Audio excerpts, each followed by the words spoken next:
কাতারের আকাশে হঠাৎ গর্জে উঠল ইসরায়েলের যুদ্ধবিমান, আর তারপরেই বদলে গেল পুরো উপসাগরের রাজনৈতিক সমীকরণ। বজ্রপাতের মতো নেমে আসা হামলায় প্রাণ হারান ফিলিস্তিনি স্বাধীনতাকামী গোষ্ঠীর 5 সদস্য আর এক কাতারি নিরাপত্তা কর্মকর্তা। এ ঘটনায় যেন মুহূর্তেই অগ্নিগর্ভ হয়ে ওঠে গোটা উপসাগরীয় অঞ্চল। কাতারের মাটিতে এই হামলাকে শুধু একটি দেশের ওপর নয়, বরং পুরো উপসাগরীয় সহযোগিতা পরিষদ বা জিসিসির ওপর হামলা হিসেবে দেখছে উপসাগরীয় দেশগুলো।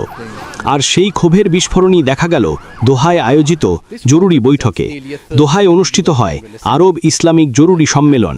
কাতারের পররাষ্ট্র মন্ত্রণালয়ের মুখপাত্র মাজেদ আল আনসারি, জিসিসি মহাসচিব জাসিম আল বুদাইউই, ওয়াইসির সহকারী মহাসচিব ইউসুফ আল দুবাই এবং আরব লীগের সহকারী মহাসচিব হোসাম জাকি সংবাদ সম্মেলনে অংশ নিলেন।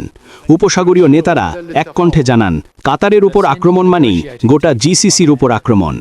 জরুরি বৈঠকে নেতৃত্ব দেন কাতারের উপপ্রধানমন্ত্রী এবং প্রতিরক্ষামন্ত্রী খালিদ বিন মোহাম্মদ আল আতিয়া। উপস্থিত ছিলেন সংযুক্ত আরব আমিরাত, সৌদি আরব, কুয়েত, ওমান এবং বাহরাইনের শীর্ষ প্রতিরক্ষা কর্মকর্তারা। বৈঠক শেষে জিসিসির প্রতিরক্ষা মন্ত্রীরা কঠোর পদক্ষেপ নেওয়ার ঘোষণা দিয়ে একটি জোরালো যৌথ বিবৃতি প্রকাশ করে।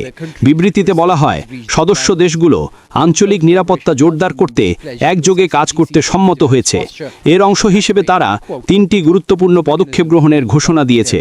একটি যৌথ সামরিক কমান্ডের গোয়েন্দা তথ্য আদান প্রদান বৃদ্ধি করা হবে, উপসাগরীয় অঞ্চলের জন্য একটি যৌথ আকাশ প্রতিরক্ষা ব্যবস্থা তৈরি করা হবে এবং একটি যৌথ ব্যালিস্টিক ক্ষেপণাস্ত্র সতর্কতা ব্যবস্থা তৈরি করা হবে, যাতে ভবিষ্যতে সম্ভাব্য যে কোনো হামলা বা হুমকি মোকাবেলা করা যায়। পাশাপাশি তারা 3 মাসের মধ্যে অপারেশন এবং বিমান প্রতিরক্ষা কেন্দ্রগুলোর মধ্যে সমন্বয় মহড়া এবং একটি বৃহৎ আকারের বিমান মহড়া পরিচালনার অনুমোদন দিয়েছেন।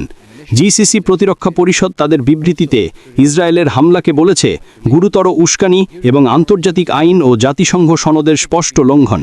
তারা সতর্ক করে বলেছে, এই হামলা শুধু কাতারের সার্বভৌমত্বের ওপরই আঘাত নয়, বরং গাজায় যুদ্ধবিরতির জন্য কাতারের মধ্যস্থতার প্রচেষ্টাকেও দুর্বল করার ষড়যন্ত্র।